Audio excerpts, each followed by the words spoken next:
That's not how the Force works. That was a quote from Star Wars episode VII. The Force Awakens. Welcome everyone to the Awful Takes podcast. We are on episode LV11. No, I'm just kidding. LIX. LIX, yeah, actually. So thank you for joining us. This is the show where we talk about movies, movie news, music, make recommendations to each other. So thank you for joining us. If you have found the interest in us through other platforms or just stumbled across our videos, we hope that you stick around and enjoy. We have pretty awful takes on movies and things. So yeah, thank you. Thank you guys so much for being here. Thanks for joining. Today is a very interesting day. I am waking up a little tired right now, but I'm waking up very energetic, I guess, to really discuss this movie. Yeah. All right. Okay. Yeah. How do you feel?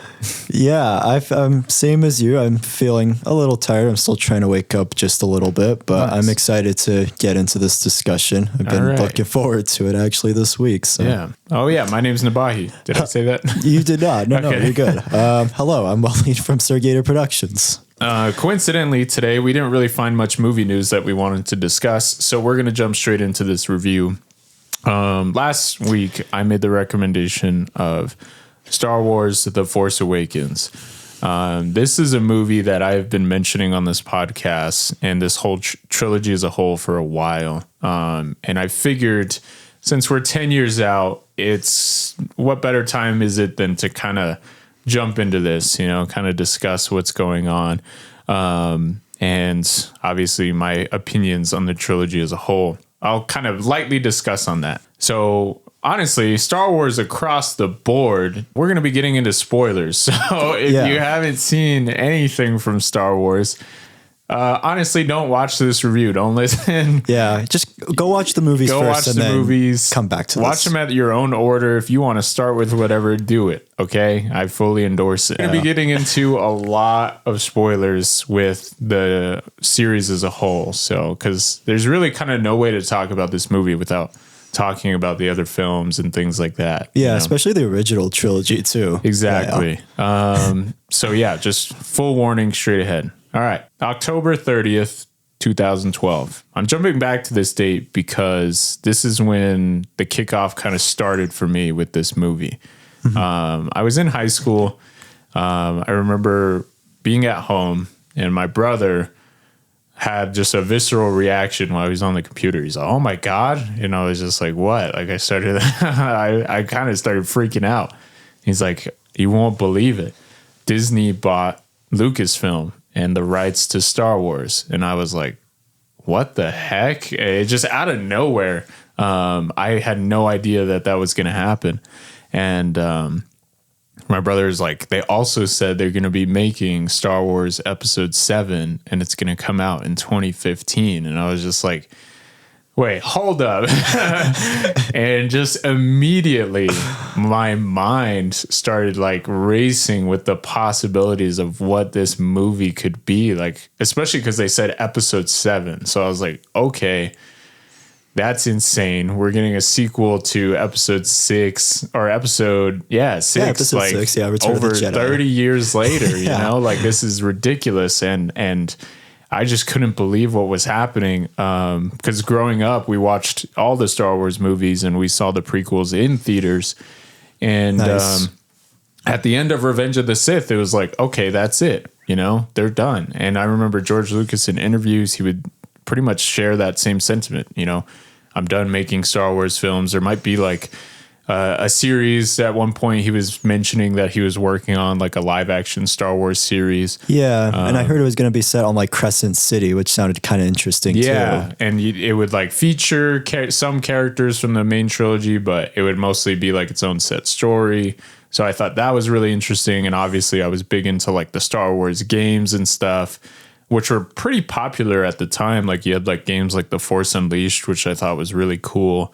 So yeah, Star Wars was just kind of, for me, as far as my thoughts go, I was like, this movie series is done. We're never going to see another Star Wars film. And yeah, seeing that they sold this thing like just really kind of blew my mind.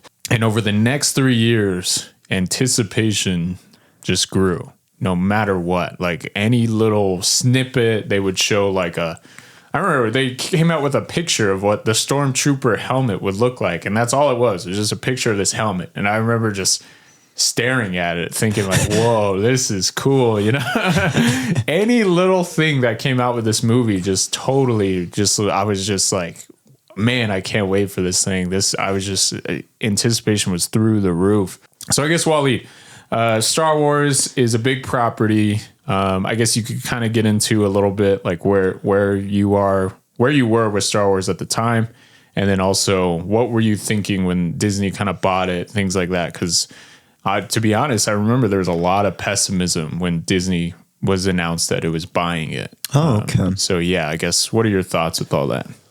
Let's see, where do I begin with this? So my introduction to Star Wars was more through, it's kind of embarrassing to say, but my introduction was actually the prequel trilogy. Nice. Yeah. As a kid, I obsessively watched The Phantom Menace, Attack of the Clones, and Revenge of the Sith. And I remember I thought they were like the coolest movies as a kid. I remember just being so impressed with like the world and like the lightsabers. It was cool. And then... I actually didn't know that Disney bought Lucasfilm until I saw episode 7. It wasn't until something I knew more till I was older. So I didn't really know that. I was like, oh, okay, they're doing episode 7 again. And I was shocked to learn it wasn't George Lucas or anything attached with it, because I was too young to kind of know all that and everything, because I was around probably 8 or 9 when that announcement I think had came out. And then I think it was in 2014. It was the very first teaser that came out. I don't know if I saw it in theaters or if I saw it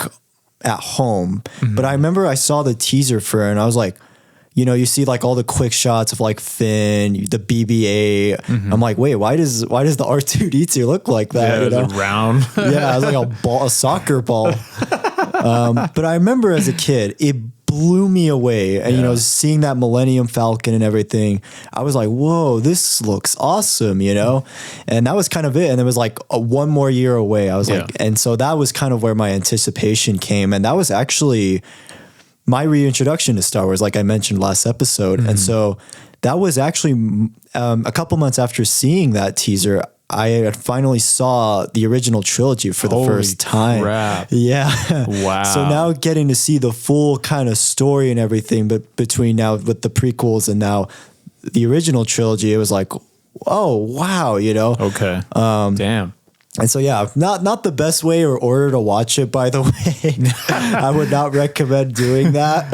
Nice. That's actually crazy. Yeah. So that was my first time getting to experience the original trilogy. And that was my introduction to Luke Skywalker and Han Solo and Princess Leia.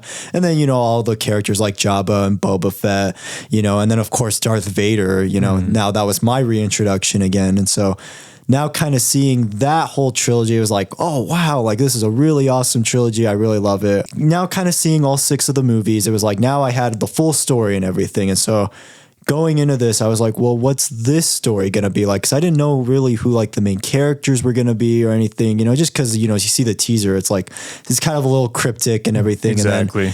And then the real trailer came out, and they have that big reveal with Han and Chewie, and obviously he says Chewie, we're home, and that trailer. Like I kind of mentioned, my dad and I saw that trailer together, and it just blew our minds. We couldn't believe it, and we were just so excited for it. And I remember when I went to go see this movie, it was literally opening weekend when this movie came out. We went to see it. I think the only time this happens is maybe Avengers Endgame, but the whole theater was just packed.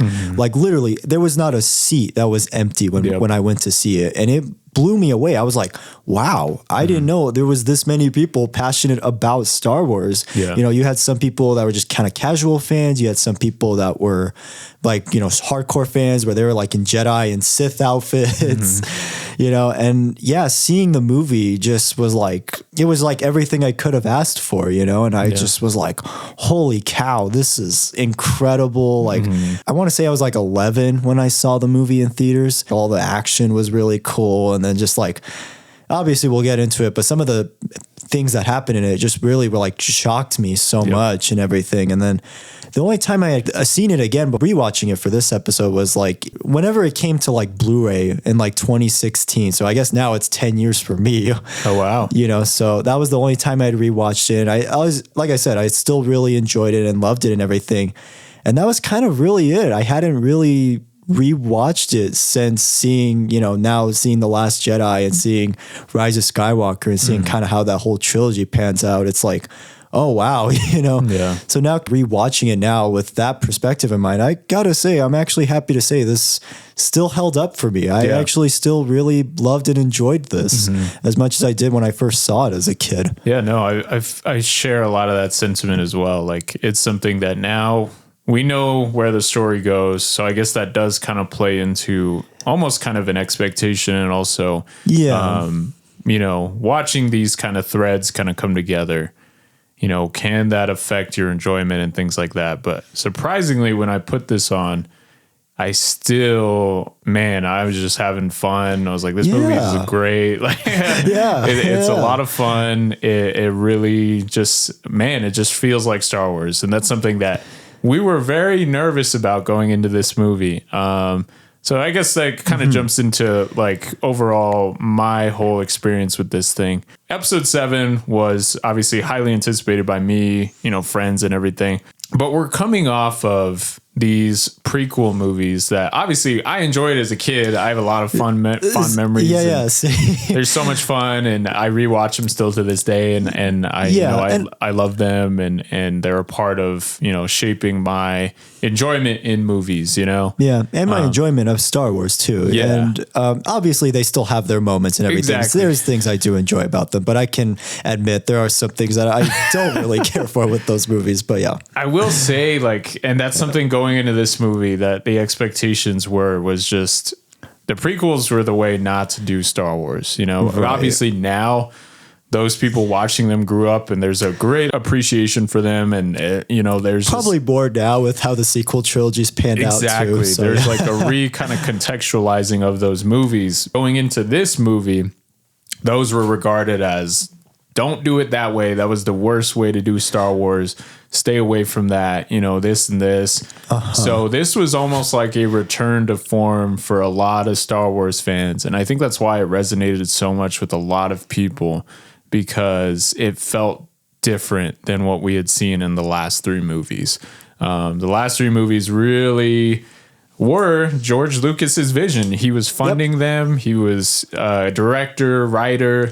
So it was kind of, we were really seeing one person's kind of whole vision, you know, uncompromising, no studios getting involved, like literally just everyone telling him yes. Exactly. Which, you know what? I'm like, I kind of respect that a little bit more now. Exactly. And watching those, it's like a nice kind of, okay, wow, this really is just someone's whole vision, you know, just on screen. That's kind of crazy. I mean, nowadays, when it's does rare that you happen? kind of get to see that, especially for a whole trilogy too. Exactly. So jumping into this movie, I'm super excited. We bought our tickets to go the night it came out. Oh, nice. I dressed up as Kylo Ren because I thought he was like the coolest looking character. Honestly, he's still just really cool looking in this movie. And man. my friends were dressed up as stormtroopers. Oh, nice. Another one of my friends was dressed up as Rey. We were just so excited. Like, we were in the theater anticipating it. And I like Wallied said that it was, there's no empty seat. And the moment it says a long time ago in a galaxy far, far away, literally people were cheering. They lost it. Yeah. Like, I can't, like, it was just like, I was in a different space for literally 2 hours, and I couldn't like focus on anything else. It was insane. The anticipation was at an all-time high. And yes, that does play into, you know, your enjoyment of a film. You know, if you see a film in the right context and everything, you maybe think about it more fondly than seeing it, you know, at that home. Time. Yeah. Or at home or something. So that kind of does play into my overall thoughts with this. But man, this movie just starts out in such a great way. You have the title crawl at the beginning. The crawl is perfect. Yeah. It really just sets up a crazy story. Like literally the first line is Luke Skywalker has vanished. And if you're watching from episode 6, it's like, wait, what? What happened? You know, so immediately you're like, wait, what's going on? And it goes over where the rebellion is. Now they're the resistance, part of the Republic. The First Order, it kind of rose up from, you know, where the Empire was and everything. Mm-hmm. And it immediately throws you into the story with this pilot retrieving this map. Yeah. I love that the crawl is just simple enough to just kind of give you like just enough to where you're like, okay, you can kind of understand like what's going on, where we're at in this kind of history between episode 6 and episode 7. And look at the flip from that. So when you read that crawl, that's just like an adventure type story. Yeah. Super easily explained. And they're just throwing it into you. Like it's so established to a point where I was like, okay, I actually really love that. Compare that to the episode 1 crawl and you're going to be like, okay, holy crap. It's like a history book. It's talking about federal taxation routes and political squabbling and chancellors getting elected. It's just like, what am I reading? This isn't a Star Wars crawl. Like this is just a bunch of random info about taxation and stuff and trade routes. And it's like I'm in a Star Wars history class or something. So yeah, immediately reading that crawl, it's like, boom, sets up the story, sets up the stakes, and you're already thrown into it with this character. Yeah. And it's a great intro. That's one thing I want to preference with this movie is rewatching it. I was like, this thing is so tightly edited. Like this thing really doesn't waste time. Yeah, I was shocked how quickly invested I got into everything. Yeah. And they just throw you into situations right away and they just don't waste any time setting up anything, showing you characters, you know. And I will say that could be some detriment to some of the things in this movie, but I'll get into that in a little bit. I guess I more kind of thought of it as like, it's good setup. And obviously, you know, with how the other two panned out, I guess I can't really blame this movie all that much with that, but. And we're introduced to this character, Poe, and he's talking to a guy played by Max von Sydow, you know, The Exorcist. He looks really? all older. Oh, no way. I didn't even catch on that. Such a small role, and you know, he's killed immediately. But great intro to Kylo Ren and these stormtroopers. And again, this is kind of what it goes into. So when you're watching the prequels and everything, growing up, I obviously loved them and things like that. But now when you watch them as you're older, you know, the CGI is kind of like a big thing. Yeah, it's a little dated for sure. And when you watch those movies, the clone troopers in episode 2 and 3 are not practical at all in any way. They're all CGI. There's no guys sitting there in armor, things like that. I don't think there's anything in those movies that is practical because of obviously the experience George Lucas had making, you know, A New Hope, which I don't blame him, but still I'm like, nah. It was such a refreshing thing to watch in this little intro. Actual people in stormtrooper costumes. There's a physicality there. You can see it. You know, looking at their armor, looking at them running at this location, blaster fire. It's just like they feel like stormtroopers. I love how physical like the performances are from all of them. And one thing that I think is really consistent throughout is I love the blending of CGI and practical effects. I can touch on some of my favorite moments later on, but I really loved that like early on in the beginning with that. And it was a refreshing thing to see coming off the prequels and everything. You know, seeing the massive amounts of CGI that was involved. Kudos to the team and what they were able to pull off and everything, and that's great. But there's a stark comparison when you're watching that and the original trilogy of like, well, these two look totally different, you know? Right. So it was kind of like a nice return to form, seeing actual sets, seeing actual people in costumes, you know? It's refreshing. Yeah, absolutely. When we're introduced to Kylo Ren, this is one of the things I think the movie does really well. They do a good job of making him menacing enough to where I feel like he fills in the role of a villain quite well, you know, but then they add dimension to him pretty fast throughout this movie. That was the one thing I was worried about when we saw images of him and everything was, are they going to make him like kind of Darth Vader. Darth Vader 2.0 or exactly. something. And I'm really glad that they didn't do that. I'm glad that they have those attributes of making him menacing and things, but they have a personality behind him. They have... You can tell he's very young. He's still conflicted. learning. Yeah, exactly. That was one thing that really caught me off guard rewatching it. It was like he's in this like back and forth between like being on the good side, but he's also like in this part of like he wants to be like his grandfather, like Darth Vader. Exactly. You know? And props to the design team and everything. I absolutely love the look of Kylo Ren with his armor and his hooded outfit, and his mask is fantastic too. And obviously his lightsaber is so cool. It's like a cross. It's like a cross saber, and the energy emitting it's like it's unstable. So it looks like there's sparks flying off of it, which fits with the character because he is very unstable. And wow. it sounds just like it's like menacing and growling, and it's just like, what is this thing? And I remember when the shot was revealed in the first trailer of that lightsaber, I was just like, what the heck is that? And the more in the marketing and stuff that I saw, I actually really grew to like it. But yeah, the sound design behind it, the look of it, it's such a cool version of a lightsaber that, you know, you hadn't seen. Yeah. So I really like that. And it makes it just super menacing. Every time he turns it on, you just hear it, and they're like, it just sounds like, holy shit. So he offs Max von Sydow. He's dead. And we're kind of introduced to a little similar kind of plot, which, okay, this is one thing that I'll agree with a lot of dislike for this movie, that I understand it.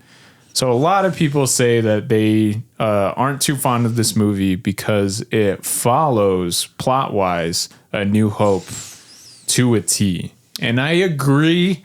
I'm like, you know what? Yes, it is there. There are obvious, There's elements of it, but I feel like for the most part for me, I feel like the three main leads aren't really together like all that much to where I'm like, no, this is just a New Hope copycat. Yeah. I feel like there's enough to where I'm like, okay, all of these characters have their own different little storylines, and you're still kind of like invested in everything that's going on. And the way they comes together, I thought was pretty well done, honestly. Yeah. And I think that's one of the things that when I first saw it, you know, obviously I can tell, I'm like, okay, they're doing the New Hope thing. There's a droid. He has a map, a piece of information, of course. You know, things like that. So I was like, that aspect for sure. I was like, okay, you know, obviously I understand that choice and everything. But like Wallied said, with these characters and everything, they felt different enough to where it wasn't too distracting. It wasn't just like, oh, they're ripping it off and everything. There is certain elements where I'm like, all right, had they had more time, or I guess whatever, to rethink something, I wish they would have taken out some elements of this story. Maybe like the Star Killer base thing. I'm like, that's literally just Death Star 3. I'm like, it's okay. That is one of the big things for me because, oh my God. They get power from the sun. All right. I don't want to get too Star Wars-y because this is something that I feel like I can do a lot, but okay.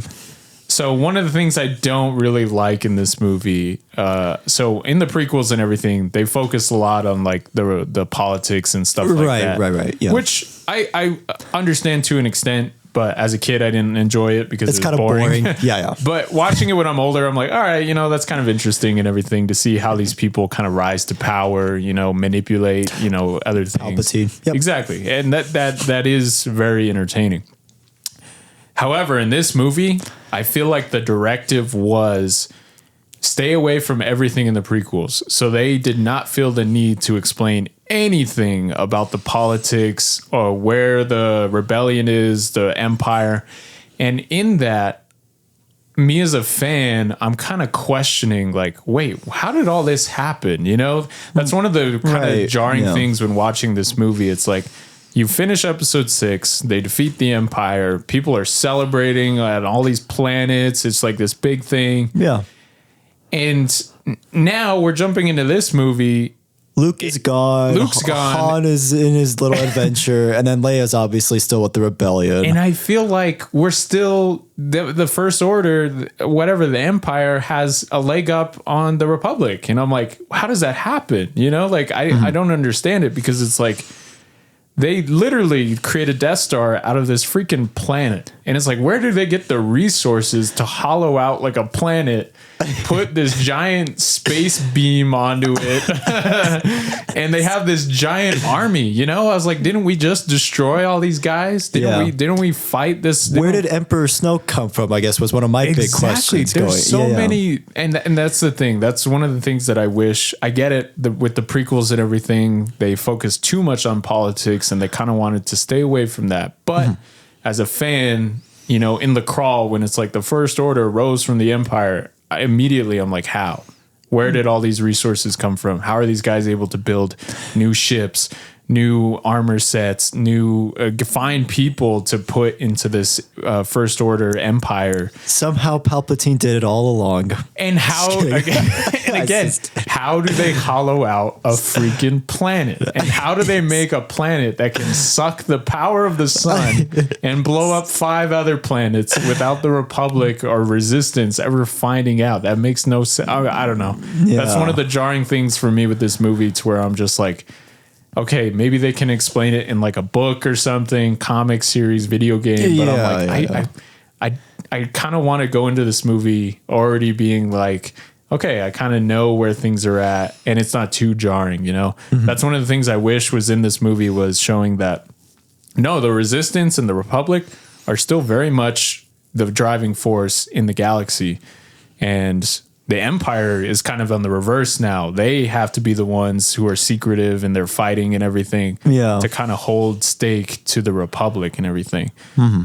So yeah, I apologize for that little nerd rant, but it is kind of jarring for me as a fan to be like, how did all this happen?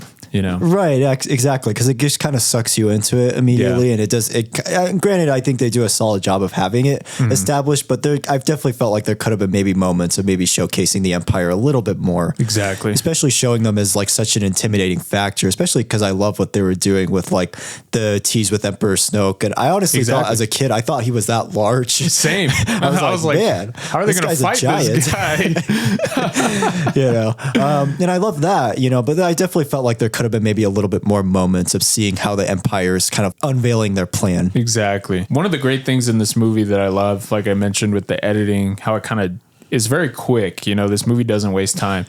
I love in the intro this whole team up between Finn and Poe stealing like this TIE fighter. That was great. And I loved Finn's character too in this. That was one thing I think the sequels they just wasted it so much. Really, and that's what ticks me off so much with it. But I love in this movie that like he starts out as like a stormtrooper, and it's like you realize like he doesn't love doing this, you know, he doesn't like being part of this empire. And so I love like that whole plan of them, like of him trying to like get Poe out of this situation and everything. It was such a refreshing thing to see that they're adding almost a soul to these stormtroopers that we have been seeing on screen for years now. Exactly. I love the shot so much of Finn's friend dying. And just the blood on his face. Helmet. Yeah. And you don't see any emotion. You don't get to see the actor behind it, but you can just tell that it's there. And that to me is just such great,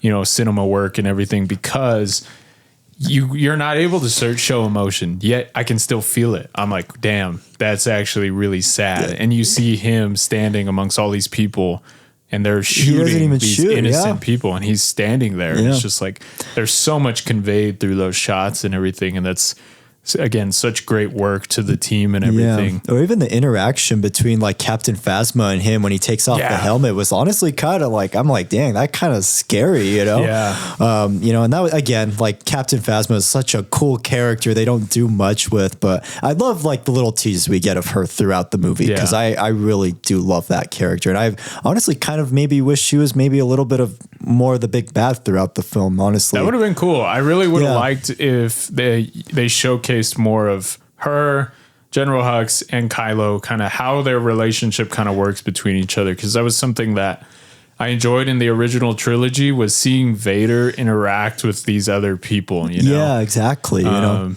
And especially in that first movie, there was great moments with like Vader and Grand Moff Tarkin. and it makes for great tension Yeah, too. like they're in that meeting with all the Imperial officers and everything, and Vader starts choking one, and Grand Moff Tarkin says to release him, and Vader listens to him, and I'm like, this guy doesn't have any powers, yet he respects him enough to listen to what this guy has to say. Yeah. I would have liked more interaction with Kylo and Captain Phasma. Phasma. Like Yeah. in that way. That would have been really cool. Yeah, but I love the beginning with that and everything, and you kind of see how she kind of treats a lot of the stormtroopers too, you know, and it's like, oh my God, this is kind of like sad, Yeah, you know? it really is. And then we get into the introduction of Rey, which I feel like does a good job to show. I love her introduction in It this. shows a lot, and it shows like her scavenging things. It shows her at her home. It's in like this down AT-AT Walker. I know. I was like, that's so cool. And I like that it's not like Tatooine, even though it does feel kind of a little similar to Tatooine. Yeah. And I was like, maybe I guess it could have been on another planet. But also I'm like, you know what? This makes sense for kind of what they're going for. And it shows, you know, kind of her mentality behind it. Like she's on the wall inside, she's marking like these marks, and you see like hundreds of marks on the wall, and it's Who knows just how like, many days she's been there. exactly, so much visual storytelling. Or it shows like a little doll made to look like a rebel pilot, and it's like there's a lot of intrigue there of like, does she think these people like you know, kind of fantasize about like who this battle that happened, you know? Yeah, because a lot of it is like a myth and everything. And that was something that like surprised me, like rewatching it. I was like, oh wow, like there's so much time that's passed. It's like it doesn't even exist or anything at this point anymore. But yeah. So yeah, that all the introduction to Rey and everything is just done, in my opinion, really well. And we kind of jump into this whole kind of partnership between her and Finn. Finn crash lands on this planet with Poe, and he assumes Poe is dead. He can't find his body or anything. Yeah. So he takes goes, his jacket. takes his jacket, goes to this town and everything. And they're basically kind of thrown at each other, Rey and Finn. I like Finn's whole thing of like, he's all, why does everybody love this planet? There's a lot of great humor in this interaction. Like he's there, he's about to save Rey. Rey can handle herself pretty much. He keeps like holding her hand. BB-8 sees like he has the jacket on, and so they like start this whole conflict. But almost immediately the Empire is showing up, and you hear the sound of these TIE fighters and everything. Yeah. Great sound design, by the way, with the TIE fighters and everything. And great practical effects. I love there's this great tracking shot of them running, and these explosions are going off behind them. Yeah. And they're like getting closer, and they're like yelling at each other while they're running and everything. It was awesome. And I love I felt the tension of it. Yeah, absolutely. I love the whole line of like, oh, what about that ship? And she's like, that one's garbage. And they're trying to run to this other ship, and then it blows up. That reveal with the Millennium Falcon was awesome. I didn't know that either. I didn't know that was going to happen. So watching that was a really great moment. And I'm like, that's not garbage. And the crowd lost it. Like they lost their minds. I remember watching that. And we get kind of a little throwback of seeing the Millennium Falcon, and there's this whole dogfight and everything with them and the TIE fighters. That was filmed really great. Yeah. I was going to say the alien that owns the Millennium Falcon, who has like the little portions and everything. Yeah. Didn't know this for the longest time, but that's Simon Pegg, actually. Yeah. That was pretty cool. I thought that was sick to hear like just a little cameo of some of his lines. And seeing the whole, you know, the attention to detail is there. And that's one thing that I love with this movie is like when Finn's in the gunner chair, it's moving around like it was, you know, in the old one, which is cool. And it's a nice attention to detail. Again, you can watch some older movies where they have like a newer reboot and they just don't really care enough to be like, you know what, we don't need to make it exactly like the old one or whatever. Yeah. This one does a really great job. It's exactly like the ship. It's like a great one for one attention to detail. It looks amazing. And it makes the action even more like intense and more just like on the edge of your seat for me personally, especially like when he's like trying to figure out how to fight, how to use like the weapon and everything and how to like get the TIE fighters. I was like, man, I'm kind of like, I'm on edge right now. Yeah, no, it's really great. And love the whole lead up to when Han Solo and Chewie return on the Falcon and everything. It's so great. Yeah. Watching their interaction throughout this movie is so awesome. It's easily one of my favorite aspects with this. And that's the cool thing with Harrison Ford and everything. They really don't miss a beat with this at all. Like he could have phoned it in, honestly, for this movie. And I feel like he's still doing a pretty good job of... Considering he's not like the biggest fan of this character and everything. And he's not the biggest fan of Star Wars. And you could still tell that, you know what, he's giving it, you know, the attention it deserves. Yeah, I respect that a lot about him, honestly. And it feels like Han Solo. There's so many great moments with him where I'm like, this feels like Han Solo, and that's perfect. Yeah, you know? I love the little joke he has later on where he's all, hey, big deal. I know, yeah.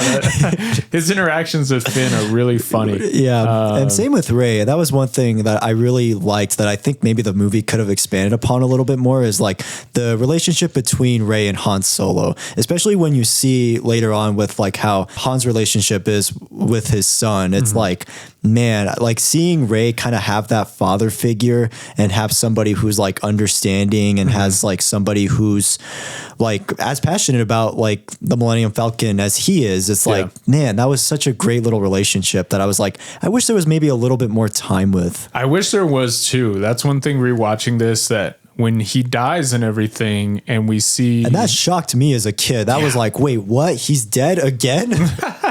And seeing this whole kind of back and forth that they have, and Kylo Ren says later on to Han or to Rey, like, you think he's the father you never had.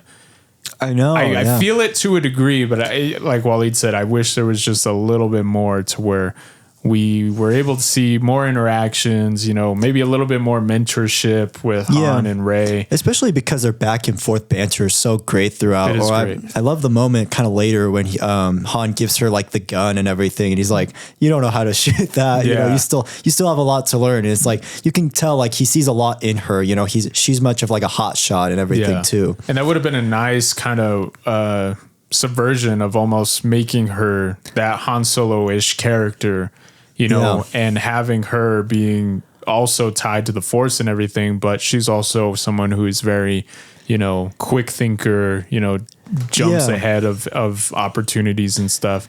Because we see that a lot in Han Solo in this movie, and that's something that I like a lot. And we do see to some degree in some of the other movies with the other characters, but man, with Han Solo, it's just different. Like he literally will go into a situation not knowing what to do, and he just kind of making it up as he goes along. Yeah, and I'm like, that is the perfect like Han Solo thing. Like there's a part in this movie where he owes money to these two different factions or whatever, and they're both there at the same time. And I love the line. Funny. He's like, I'll just talk my way out of it, and just like I always do. And Chewie says something, and he's like, yes, I do every time. That's so great. And I like that so much with Han Solo's character of just like, you know what, I'll just figure it out later. I'm just gonna shoot first, ask questions later. Exactly. And I like that whole interaction. We kind of get to see a little bit of Han Solo that, you know, kind of grew up remembering, is just kind of talking his way, you know, very much charisma, trying to figure things out. And I like that these two gangs don't really buy into it. Of course, such a great thing. And that was hilarious too. That whole action sequence with like the alien and everything was really cool too. Yeah, it was really cool. And it's funny because a lot of people didn't like that. And I honestly, I was like, it worked for me. It felt like original trilogy, you know, like that same energy the original trilogy had, but now in kind of like a new, fresh, modern take on it. Exactly. I don't know if it was intentional, but it kind of felt like a little kind of callback to Indiana Jones where Han's running and there's like this ball rolling behind him. Almost like probably, the boulder from Raiders. Of course, yeah. That wouldn't be surprised. Yeah, that was really cool. Connected, you know? Just kidding. Honestly, there was, well, no, that's too nerdy. There was a comic where where Indiana Jones is like archaeologist and he finds like the Han Solo Millennium Falcon. Chewbacca. Yeah. I know, that is very nerdy, but I thought I'd mention it, honestly, seeing as you mentioned that. And then we get into this whole subplot. Now, I really like this. And again, I feel like this movie needed more moments like this. There's a great moment, and it's a great kind of mirror of things we've seen before a little bit. When Han Solo is asked, Finn and Rey, they're on the Millennium Falcon now, and they said that they're trying to get this droid to the Resistance and that they need his help. And they say that the droid has a map to Luke Skywalker. And it's almost like this light goes off in Han. You see it on his reaction. It's just like, damn. Like it's like a name he hasn't heard in such a long time. It's like his friend. And also it's the guy who taught his son and everything. So there's a lot of emotion conveyed in that scene. And I love so much that Han is now saying that all of this stuff is real. Everything you've heard about the Jedi, the rebels, things like that, it's all real. This is true. And it parallels so well to A New Hope. And it's so funny because he's in the exact same spot in the Falcon that he was when he was doubting that stuff was real. He's that stuff isn't real. There's no force. Yeah, it's everything. like a full circle moment. Yeah, and it's such a great moment. And I really wish we had more stuff like that because as good as it is, it's abruptly changed so fast. They arrive on the planet and everything. Yeah, and that's the thing. I like the mythos of Star Wars. I like it when we see characters talk about this stuff. I love when he's kind of like talking about his son too, as like somebody like he just kind of disowns or maybe just wasn't like, maybe that he didn't have the best relationship with. And that was something that I think, honestly, they did a pretty solid job with later on, especially when him and Leia have that interaction again. But kind of similar to like the Rey and Han thing. I do kind of wish it was maybe a little bit more expanded upon. And that's one of the things with this movie. I think that's where I kind of see it the most with the J.J. Abrams isms is the whole not really explaining things too much, giving you just a little bit and then just kind of pulling back, I know you kind of said like that kind of mystery box kind of storytelling. Yeah, the teasing it and then not really delivering on it all that much. But granted, I guess in this movie, the one thing that I will say is it is the start. So that was always my mentality watching it is like, they'll explain it. They don't. They have they have 3 movies. They'll get this done. So that's one of my kind of issues with this movie is it has those great moments, but we just don't really get that much with them, it's just little teases and things. And I guess maybe I can be a little bit more forgiving to that, especially because like you said, it is the first, but again, they just don't do much with it in the other 2 sequels, unfortunately. So, and then we get to this kind of planet with this kind of cantina scene, which I kind of liked. I thought I was like, this is pretty cool. I thought it was pretty cool. I love that little orange alien, like with glasses. I can't remember her name. Maz Kanata. Yeah, Maz. Played by Lupita Nyong'o. She does a great job. Oh, really? Yeah. Oh, nice. Heck yeah. Really cool. I like kind of the mythos behind her character and everything. She's obviously someone that's been around for a long time. And I kind of like her whole kind of tie-in with Rey and everything of kind of showing her that she has potential for something, And that's the cool thing throughout this movie is Rey's kind of thing is not fully explained, but they give you just enough to where it's like, okay, I can kind of let my mind kind of wander with this. They give more to Rey than I feel like a lot of the other stuff, which I think works to the movie's benefit. Yeah, especially because Rey is the main lead. Exactly. So, And they do this whole kind of flashback scene of her grabbing this lightsaber. It's Luke's old lightsaber. That scared me as a kid. And they show a bunch of stuff and it's very quick and everything. And we see a lot of hints at things. It's a lot like a nightmare, honestly. Yeah, it's crazy. And we see like, Luke with R2-D2. We see Kylo, like Yoda's voice. And the Knights of Ren, we hear Yoda's voice. And in this scene, it took, I think it was on my third rewatch, I caught this little thing. So kind of a big part of this movie is where's Rey's lineage? It's not explained in the movie. So many people were kind of speculating of where's she from? Who is she related to? And for the longest time, before the second movie came out, episode 8, I thought that Rey was somehow kind of tied to Obi-Wan because in this scene, Obi-Wan actually talks to Rey in this flashback. At the very end of the flashback, you hear the voice, and it's actually really cool.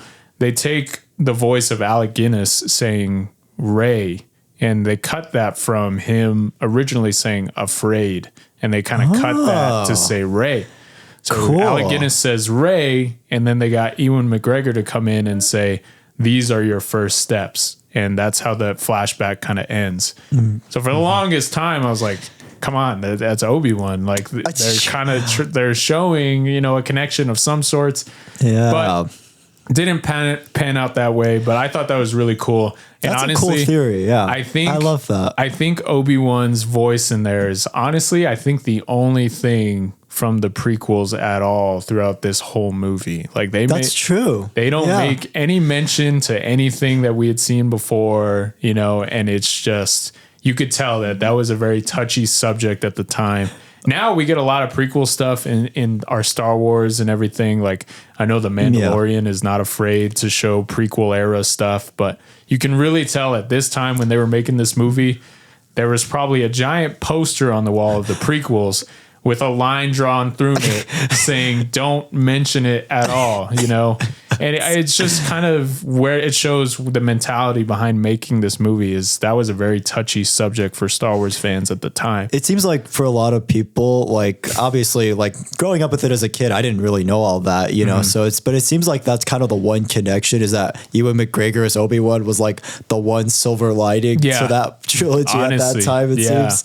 And that's one thing I really would have enjoyed is this trilogy feeling like a combination of the two, you know? Yeah.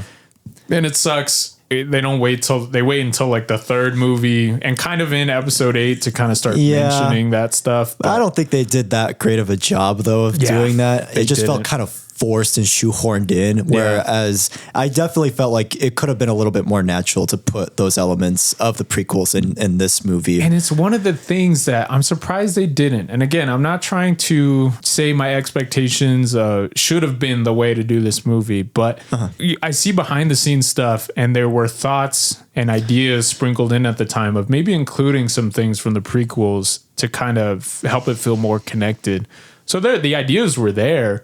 They just didn't go through with them. Like one of the original ideas was that they were going to show Force ghosts of Anakin, and it was going to be Hayden Christensen who played him in the prequels. Yeah, and he was going to talk to Kylo Ren, and that's something that I really would have liked because Kylo Ren's conflicted throughout this whole movie. Yeah, it could have been cool if it was like a hologram or something like that. Yeah, and to see his grandfather kind of saying, you know, I had to go through that same thing. I was conflicted, you know, I ended up choosing this different path and everything. You know, that's something that I really would have liked. And it kind of sucks that they had ideas for it and plans for it, but they just kind of were like, Again, I think that fear of the prequels is like, you know what? Nope, just get rid of it. It's just gonna make people upset. You know? Yeah, I definitely would say rewatching this is definitely more like original trilogy leading than it is kind of like prequel, you know. But yeah, which nothing wrong with that. But I mean, it would be kind of cool to see a mix of the two. I understand why they did it. Obviously, the hate for the prequels had been so apparent for years. So I understand. It's just, it feels kind of like a missed opportunity, you know. Yeah, for sure. And it would have again made these three trilogies feel, you know, more cohesive and stuff. Kind of tied them all together. You know, that would have been really cool. Especially because it feels like a soft reboot, but also feeling like a continuation of the story we've been seeing for a while. So they introduced a lot of cool ideas and things. Like one of the ones Wallied mentioned was this dark figure named Snoke, Supreme Leader Snoke, in this meeting room. His introduction is incredible, by the way. It's so like, what the heck? And he's the one who kind of drops the reveal of Han Solo is Kylo Ren's father, and you know, that blew me away as a kid. It wasn't until I saw it the second time I was like, "Wait, that's his son." What? How did that happen? Yeah, it really is a lot to take in, and I remember watching that. I was just like, "Damn." Han Solo's probably gonna die. Yeah, I'm like, man, Han Solo. I mean, actually rewatching it for this episode, I was like, man, Han Solo is kind of a deadbeat. That's very true. Like when we find Han Solo, he's just wandering through the galaxy. not talking to his former wife, or I assume they were married. They're probably divorced. The mother of his kid, and he's not trying to rescue his kid in any way. Yeah, he's just back to what he was doing. Because that's all he really knows, and he talks about it a little bit later in the movie. It's like that's kind of all he knows. And I guess that is something that I'm like, all right, that is kind of real to a sense, where it's like dads, they don't know how to re-enter their kids' lives, and especially when they're older. Exactly. So they feel just separated from them. So there's no real way to kind of address it, Yeah. So I was really surprised by that rewatching. I'm like, man, that's actually really sad. And this is where this third act kind of starts to falter for me a little bit. And when I say that, it's mainly just with the kind of reoccurring themes from A New Hope and everything. Yeah. Okay, we saw the Death Star get destroyed once. We saw it got destroyed twice. Third time's a charm, I guess. So now they have this base and everything. In my head, I'm assuming, okay, as long as they don't destroy it in this movie, I might not have such a big issue with it if it's kind of like the looming threat throughout the movies and everything. Yeah. That would have been awesome. And there's so much writing conveniences that start to bug me in this movie. Like there's a quick line, a fighter went out for reconnaissance and came back with a full readout of the base, Starkiller base. And I'm just like, what? How did that happen? And Finn, he worked there at one point, so he has enough information on how to take out this base and everything. And I'm just like, yeah, that felt a little too convenient. And I thought it was kind of funny, like when he revealed to Han, he's like, yeah, I don't really know that much. It was sanitation. Yeah, exactly. I was like, oh, okay, might be a little bit more of a challenge for them. But then it was just kind of like, they kind of defeated a little too quickly to where I was like, I felt like it could have been more of like a challenge for both Finn and Han. And when they're in this meeting room and they pull up these holograms and everything, immediately I'm like, great, this thing's going to get blown up. We're going to go through the whole third act of A New Hope again. And it just was something that I was just like, why? Like, I get it. We wanted to, kind of remind people that this is a Star Wars movie, but we leaned in maybe just a little too much. Yeah. And especially copying that third act, it's just like, what's going to happen. Yeah. They're going to destroy the planet. Yeah. You already know. But I will say, though, with that third act, the one thing I did really love was the fight between Finn, Rey, and Kylo Ren. Very true. That was the one thing I can give the third act that was still kind of keeping me engaged. It didn't feel like too much of a copycat, but just because the tension in that sequence is so intense. Honestly, I think that's the only moment there was like a lightsaber sequence throughout the whole movie. And that for me was easily just like one of my favorite action sequences in the film for me personally. And seeing, I guess, watching that kind of climactic, battle between these people and everything is the main focus. The Death Star, the Starkiller base. That's like a dub name, by the way, Starkiller base. That's like the backdrop, So your main focus is that emotional climax, and this is just kind of like, the filler or the battle fodder and everything. But again, I definitely felt like it could have been better. Maybe instead of like a Death Star, maybe like multiple, or I don't even want to say that, but maybe like multiple Star Destroyers or something like that. Or maybe it's like work our way up, work the way up, or having Captain Phasma maybe as like your big bad for that. And that's one thing, man, missed opportunity. I remember watching a review show and one of the guys on it had such a good idea. He was like, what they could have done to just flesh out Phasma character just a little more, when this stormtrooper fights Finn on the planet of Takodana, why wasn't that stormtrooper just replaced with Phasma? And Phasma and Finn had that fight. Man. That would have been really cool. And that would have been awesome. Because they have a fight in The Last Jedi, and I would have liked that more. And it didn't feel that earned, honestly. And I would have liked that more back and forth of like, that was at one point his kind of leader and everything. Yeah, especially because that would have been such a great arc for Finn also. And for him, like, he is a traitor, and that's the one thing they keep saying to him in this movie, but you don't really get that much with it, Yeah. And I thought they were kind of setting it up later in the next movie of like Finn almost having to fight all these old people who he considered, you know, kind of almost a family at one point. I mean, this guy doesn't have a name. Yeah. He doesn't know who he is. Yeah. These are the people who have been in his life his whole time, you know? Yeah. Yeah. God, that's such a missed opportunity. It really was. And I was like, man, that could have been so cool to do that more in the trilogy. This trilogy is fleshing out Finn's character so much more. And again, the look is there. The actors are there. Like for Phasma, you have Gwendolyn Christie. She's like this tall, imposing character. You have Finn. He's played by John Boyega. Does a really great job. He's fantastic. Literally, the potential is there. And just to know that these actors weren't given the material for them to work with is just like, come on. Like, that would have done so much for Phasma as a character. It would have done so much for Finn as a character because, again, this guy's a stormtrooper who left. There's a lot of intrigue there, you know? That's something that, okay, that's a nice story. And then in the next couple ones, they just totally forget it. They just throw it out the window. They just have him on the back burner for some reason. I'm like, this guy was the main focus of Force Awakens. Yeah. What happened? What happened? Well, a lot of things happened, but yeah.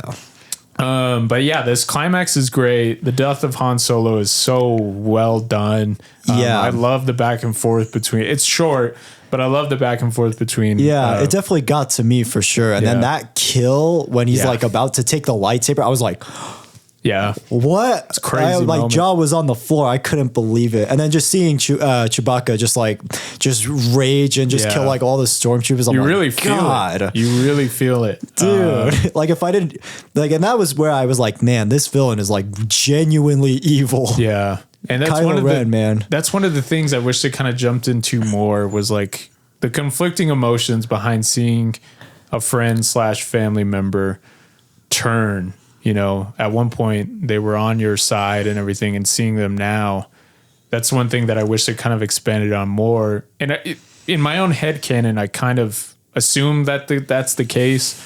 Like when Han Solo dies and Chewie has that reaction and he shoots Kylo, he grew up knowing Ben Solo, you know? Yeah, so that's kind of sad. Exactly. And I think that's the reason why Chewie shot him in like the side is just like, I can't kill this guy. Like I've known this guy for so long. Since he was a kid, yeah. Exactly. And I really wish they kind of expanded on that stuff just a little bit more, you know? Yeah. And even in the next movie, that's something that they don't really do. And and they definitely don't do it in Rise of Skywalker because I swear to God, they fake Chewbacca's death like 5 different times in that movie. And that's the one thing that I'm like, that could have helped to kind of separate yourself from the original trilogy. That's the one thing that they kind of mentioned in the original trilogy is that Vader has his whole past and these are his kids and everything. Yeah. But this is your chance to really show it. You know, this guy's really take young. Advantage of it, man. Yeah. This guy was raised differently than Vader was. And it's a different situation, you know? And I really wish they would have kind of showed those angles for seeing, again, a friend turn dark now. That would have been really cool. And I guess that was maybe the one okay thing with The Last Jedi was they have that like flashback where you see like Luke is almost going to kill Kylo Ren as a kid. And it's like he feels betrayed. And I was like,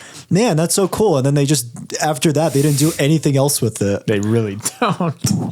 And then, after this whole kind of climax, we get this kind of setup of this next movie, which in my opinion, I love the way this movie ends. It ends on such a great note. Aside from the fact that R2-D2 had the plan for the most 90% of the plan. That's another thing. I was like, oh wait, so you're telling me R2-D2's been sitting there this whole time. Just turns on. Nobody and nobody thought to like turn it on or anything. That's another thing. Again, like what I mentioned with the plot lines of like, a spaceship found the whole readout of Starkiller Base. There's another line in this movie of, we found the other section of the map through the old Empire archives that Kylo says to Rey. And I'm just like, what? You could tell that line is such a cop out for the writers to be like, well, we have to find a way to make them know where Luke is. So let's just write that into the movie. They went through the old archives and it's just like, come on. Like, I hate those lines in this movie. There's a few of them to where I'm just like, you could just tell they had no other way to think of this. Especially because I'm like, the Empire is literally trying to search for this guy. You would think like, not look through the old archives. Like they're actually trying to hunt down everything they can. They're trying to kill every rebel to find this information. And it's just like, again, it's just plot convenience. And again, like with the R2 thing, he has a whole other section. I'm like, really? Come on. And again, I don't know what sparks his return to turn on. I don't think it's ever explained. He just kind of just turns BB-8 just on. kind of turned him on by accident. And he just is like, I'm back. And he starts doing all this information and everything. With this ending, it's kind of funny. I feel like this is where we can sense things kind of are done in a different way. So when they were writing this whole story, I just want to mention this now. They had no structure of a story planned across these 3 movies. That is so baffling to me. Really baffling. Why? Why? Yeah, it's insane because literally you had 3 years. You had 3 years. What do you mean? And again, you have Disney now owns you guys, and Marvel plans out their whole stories and where they want to go. They planned out like 11 They planned out like years. 20 movies. Yeah. And at no point did it occur to Kathleen Kennedy, the president of Lucasfilm. At no point did it occur to J.J. Abrams or Lawrence Kasdan while writing these movies or planning them. Hey, let's get a group of writers together and let's structure where we want this to go, So that way, part 1 leans into part 2, and part 2 leans into part 3, and part 3 borrows from both of those sets. Like how did that not happen? How did at no point they were like, you know what? Let's plan this out. Yeah. Or even with this, like, how do you not plan out after the first one? I'm like, okay, there's so much you can set up on, so much you can expand upon.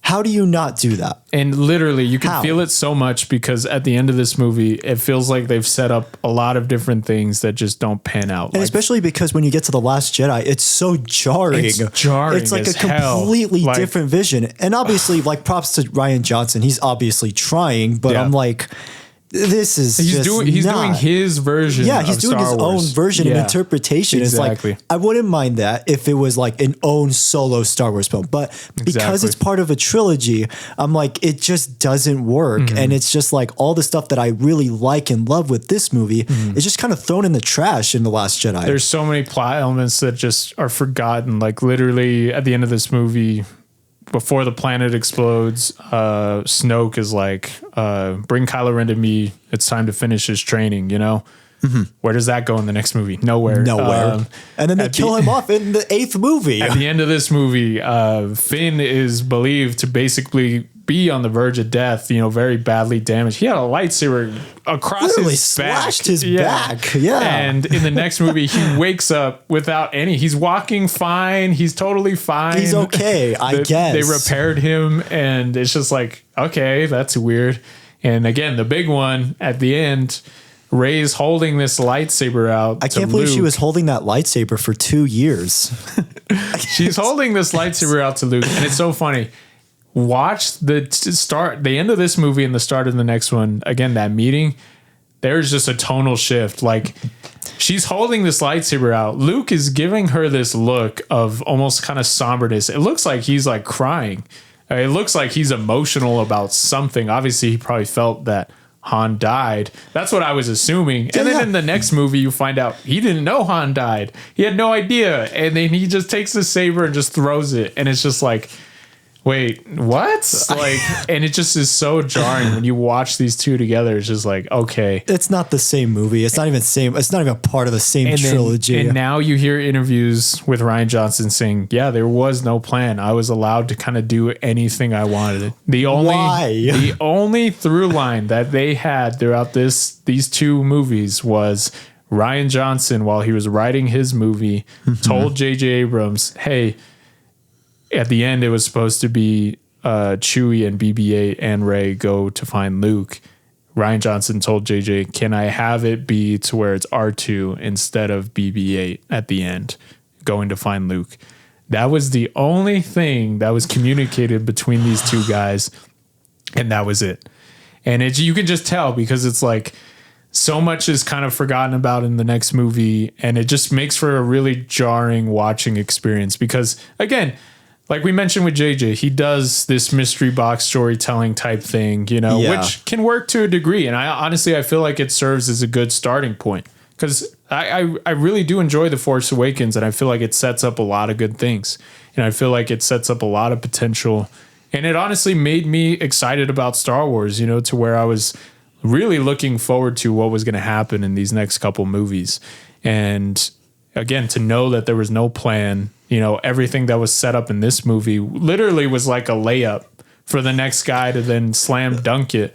And then to have the next guy catch the rebound and then take it back to the 3-point line to try to shoot, you know, a game-winning point is just like, it was literally set up for you. What are you doing?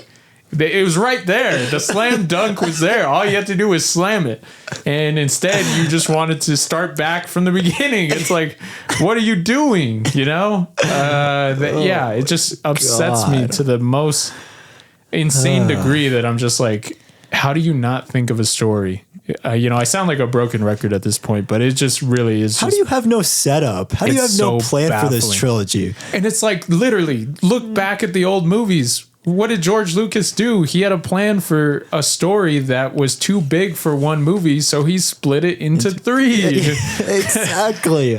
And guess what? Even though he got different filmmakers for Return of the Jedi and Empire Strikes Back, they were still his vision. And it still felt cohesive. And yeah, some feel different than the others. They have their own little, you know, intricacies, but it feels like a story. Yeah. It's like, okay, yeah, this is the same story. This is Luke Skywalker's story. Yeah. You watch this trilogy. None of that. And it's like, even just thinking about it in that terms, it's like, imagine the Emperor teased in the first movie, and then in the second movie he's killed. It's like, wait, why? What? And then we bring back Palpatine for Rise of Skywalker. Yeah. Oh yeah, perfect, and guys. He's back. Somehow he returned. And who knows how? He created Snoke. It's just like, that doesn't make sense. Rey is related to Palpatine. Oh my god.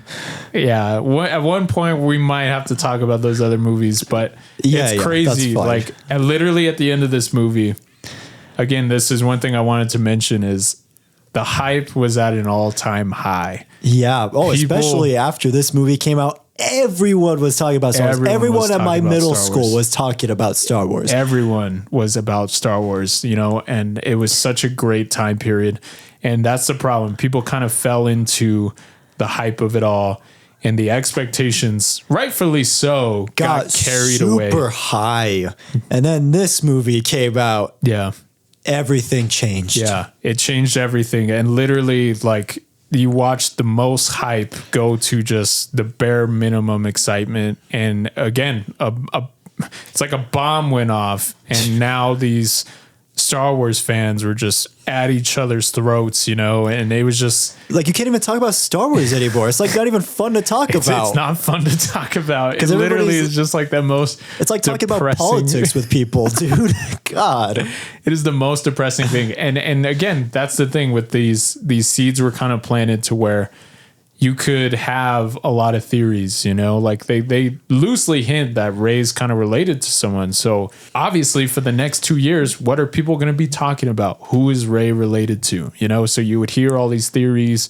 People had their own interpretation. Like, again, I remember hearing it was like a Skywalker at one point. Skywalker. I was thinking it was related to Kenobi. You know, even people back then had theories that she was related to Palpatine. You know, there's just all these intricacies. Oh, I guess they were kind of right on that one. I guess they were. And it's just like, how did you not think that was going to happen? And that's good. Like, obviously, I like the whole theories and everything, but I think Rian Johnson went in with the pure mentality of just subverting expectations, and he did accomplish his goal. You know, my expectations were subverted, but also I was just like, it's so jarring that I'd rather them I really would have rather them just hire JJ again to just do all. Which I don't know why movies. They did that, because they brought back JJ anyways after Colin Trevorrow left, which maybe I guess that was kind of a good sign, because I don't really care for Colin Trevorrow. And that is the worst thing, because you watch that third movie and it literally is just like, all right, set 8 was the total opposite of 7. Now and now 9 is bringing back parts from 7 while trying to distance itself from 8. And it's just this weird mess. Yeah. And it breaks my heart because I kind of liked Rose as a character, even though I was like, I mean, even though I wasn't crazy about the subplot, I was like, I thought she was kind of an interesting character. It's like,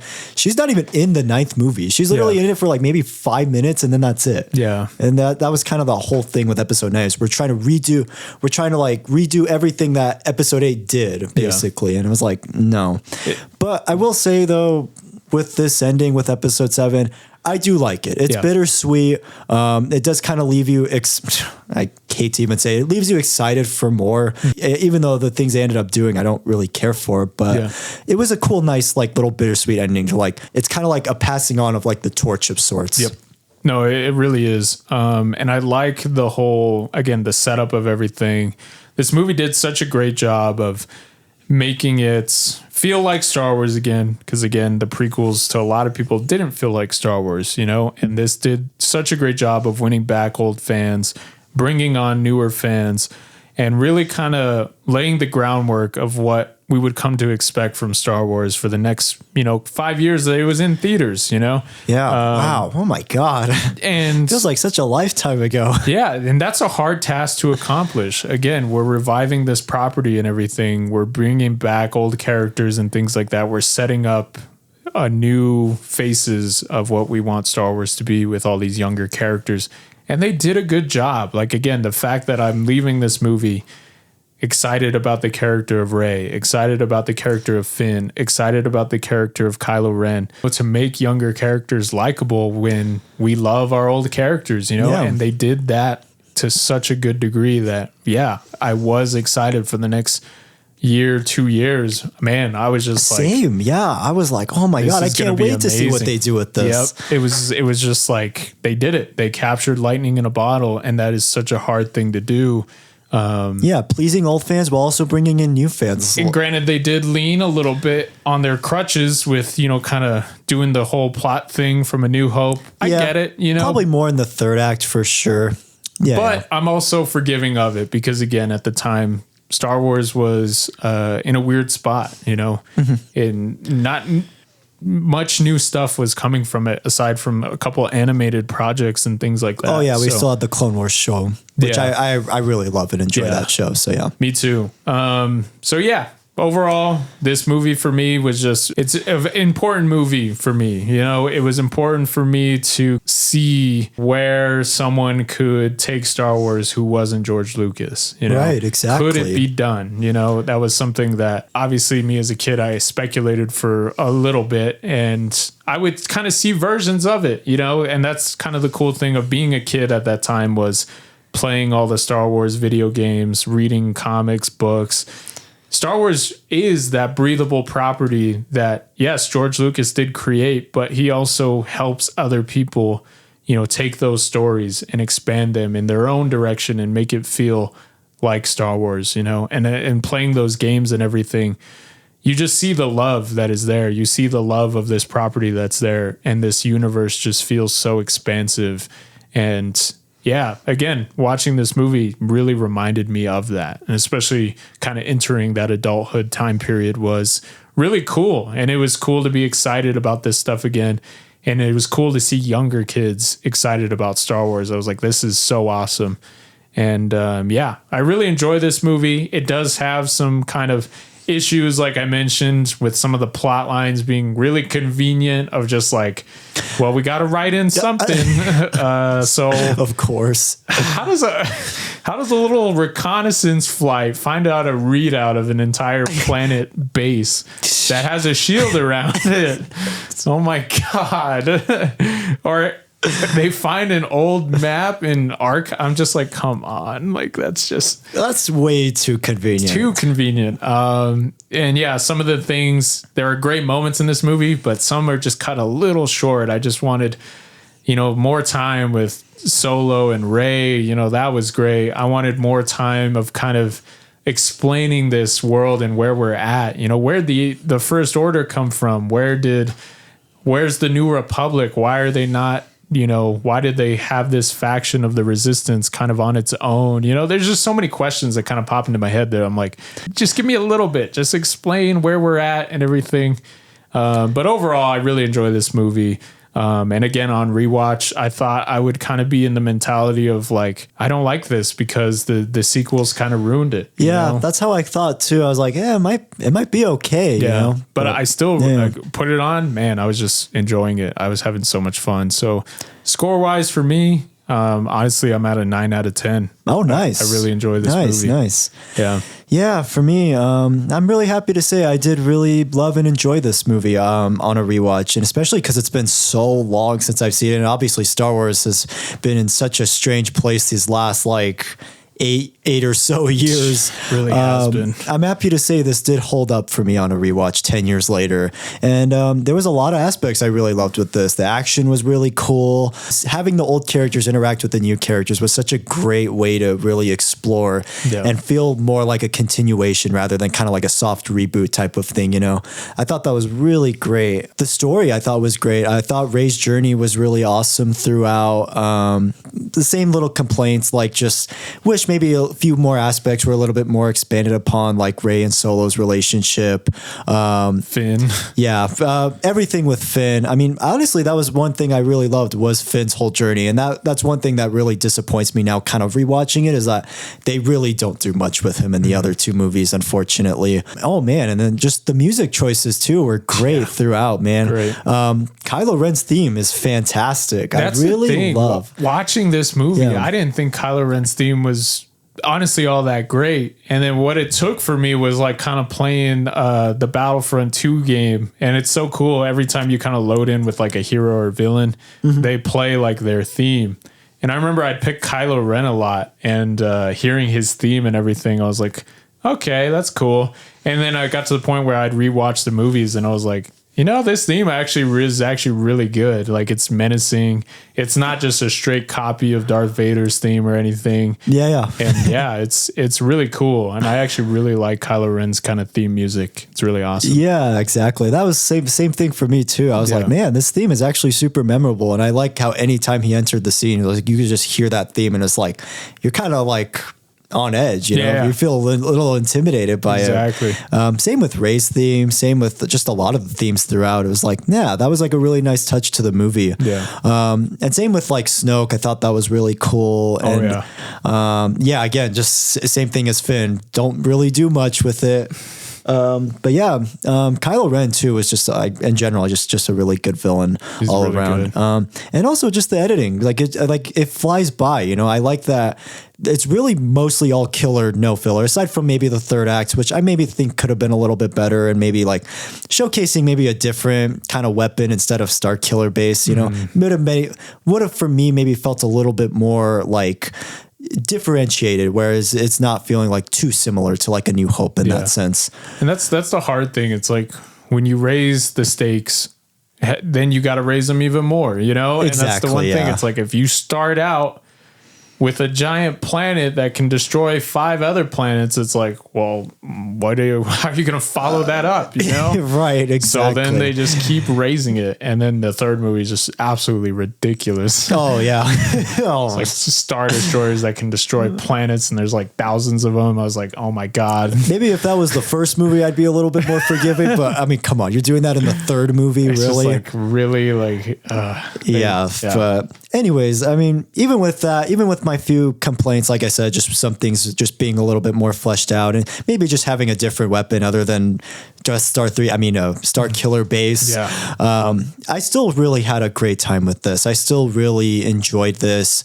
It really just kind of is just a fun, entertaining movie. And it really just, for me, kept me on the edge of my seat and felt like a nice reintroduction to Star Wars for me again.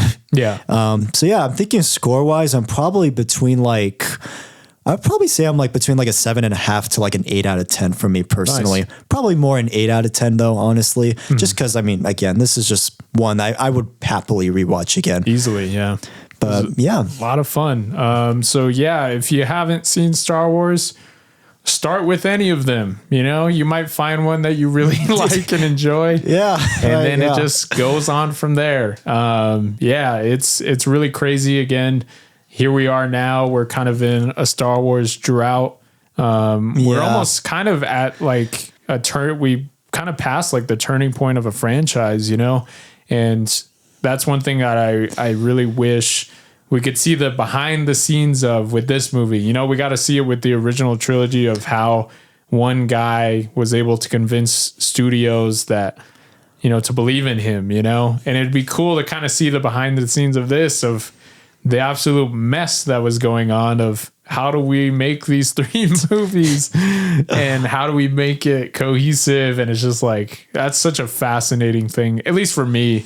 Especially because now Star Wars again is just like kind of forgotten about. And yeah, we only really have that Mandalorian and Grogu movie, and that's kind of it. And then the Starfighter. Which, that's right. That's 20, but that's not till like another. That's like another 2 years. Actually, next year, because it's 2027. Oh yeah, that's right. Yeah. But again, I really don't expect Starfighter to be the best Star Wars movie. I mean, granted, timestamp this right now. I might be wrong, but it might be okay for me, honestly. Especially because like knowing it's Sean Levy, I'm like, I'm okay. I'm ready to see something that just feels kind of safe, Yeah. And that's kind of my thing with Mandalorian and Grogu is it feels kind of safe, Yeah. And it's already like a continuation of like a show. So it's like, you got to watch the show and then see the movie, it's just like, that's kind of silly. Yeah. But yeah, we'll see what they do with Star Wars. I know they keep announcing everybody's going to get a trilogy. I know they said I think Taika Waititi at one point was getting a trilogy. Oh my God. Ryan Johnson, I think was going to have his own trilogy. The guys who wrote Game of Thrones were going to get their own they actually trilogy. Rushed Game of Thrones just so they could go work on this trilogy. And we have nothing from it. We have nothing from anything. Zero. What's her name? The lady who directed Wonder Woman, Patty Jenkins. Oh, was she going to? They announced it. It was going to be a Rogue Squadron movie, and it was going to be like focusing on like dog fighting, fighters, and everything, which sounded cool. And now there's nothing from it. Yep. And then Stephen Knight had like a Ray project he was working on, and nothing came of that. He ended up stepping away. It's like, what are we doing? I swear to God. All right. I'm going to get even more upset. So before that happens, you know what? Let me just thank you guys for indulging me on this. Again, I could talk Star Wars for hours and hours, and a lot of happiness will come from it and a lot of sadness. So thank you guys again. Like, I apologize. This was a longer episode, but I appreciated that you guys kind of listened to this kind of crazy rant from a middle-aged man who is caring about stuff that he probably shouldn't be caring about. But here I am anyways. Yeah, here I am anyways. So what do you got next time, Wallied? All right. Seeing as we kind of talked about some of the Kung Fu movies a while back, so I'll be kind of honest. I haven't seen this movie. It's been on my list for a while, but it's a film that I've wanted to watch for a while, and I've actually wanted to talk about this specific actor for a while because he's kind of big into that whole Kung Fu martial arts scene. So I was thinking we can talk about Police Story from Jackie Chan.